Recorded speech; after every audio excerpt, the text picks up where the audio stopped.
Hi guys, mabilisang update lang tayo dito sa mga airdrop na ginagawa natin. So like for example, kay Grass, meron na tayo ditong na-claim. As well as dito sa Potential guys, no, ang daming update dito na ginawa. Tapos yung price action niya ngayon sa pre-market is doing a significant increase like 185%, no, almost 190% from its previous low. So bibigyan natin dito ng idea ito and update. Like for example, we have Grass, nasa Epoch to earnings na, as well as itong Telegram Potential airdrop guys. And discuss natin yan dito sa video natin today guys, no, kung ano nangyayari sa Epoch 2 as well as kung paano laruin itong sa Telegram main app na ito, no. Pero bago tayo dito magsimula, kung hindi nyo pa na-like itong video na ito, please like this video first, subscribe yung YouTube channel natin, turn all the bell icon para ma-notify kayo dito sa mga updates natin na ginagawa sa ating YouTube channel guys, no. So for now, punta muna tayo dito.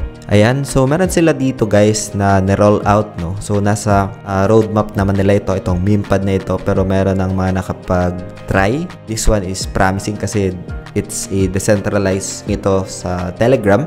And kukonti pa lang yung may mga gantong project or may mga gantong features, no. So dito nga guys, sa pag-earn naman dito, simple lang. Punta ka lang dito sa my home. Tapos once na makapag-create kayo dito ng account, meron ditong claim guys, no. So pwede nyo i-claim. Tapos pwede kayong mag-farm every 8 hours. And then next one guys is yung kanilang drop game. So play ka lang dito. Ayan, once na ma-play mo to, you can just click yung mga green na kagaya neto guys, no, yung kulay green na nahuhulog. Iwasan mo lang yung mga bomba, tapos no, so simple as that. Farming, tapos drop game, as well as you can join doon sa kanilang tribe dito sa taas. So dito naman guys sa may earn dito, so natapos ko na rin naman dito yung mga ibang earn options na, like for example this one, tapos ko na itong sa join drop as well. Sa weekly, ayan, natapos ko na rin itong proof of activity. And dito naman, like for example, you can watch, you can get additional bloom points guys, na or BPs.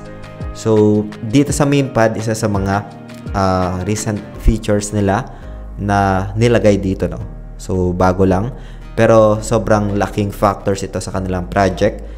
Kasi income generator ito ng kanilang platform, no, itong meme pad. Dito naman sa wallet, meron ako dito yung pinaka-balance. Like, for example, this one, makikita mo na dito yung pinaka-balance mo. So, ganun lang siya guys, yung mechanics. Like, for example, sa drop game naman. For example, meron kang inaantay, pampalipas oras, pwede mong gamitin to. At the same time, pwede ka makapag-earn ng points and a potential airdrop dito nga guys, no. So, we'll wait for this one kasi nasa pre-market na yung price action neto. As we observe dito sa shinare nating chart, no? So currently from 0.0039 to 0.009 guys, no, and nag 0.01 pa nga pala ito. So as per checking dito sa price action. And for now guys, punta muna tayo dito. And dito guys, yung official link naman nito, lalay ko na lang sa description ng video na ito para mapuntahan nyo.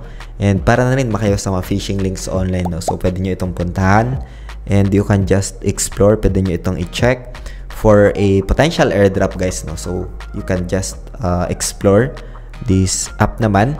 So for now guys, pag-uusapan naman natin itong kay Grass, which is tapos na yung Epoch 2. And marami ng mga nagtatanong dito sa nga ba napunta yung kanilang points. Punta lang kayo guys sa dashboard natin. Ayan. And then dito guys, meron tayong makikita na rewards, no, ito. So once na sinelect natin yan, andyan naman yung pinaka points natin nung Epoch 1 guys, no. So like for example, this one started October 14 to November 14. Next Epoch pala guys, na Epoch 3 is potentially December 17 or December 16 guys. Nandito naman makikita natin. So yun, I'll wait. We'll see guys itong kay Grass, no. So yun, yung isa sa mga tinitingnan ko na potentially a good airdrop dito guys aside from Grass is that itong kay Telegram Bloom guys. And this is purely speculative guys, no, pero this one is free and you can explore, no. So that's it for today guys. Hope this video helps. Maraming salamat ulit sa panunood. Ingat tayong lahat. Peace out. Bye for now.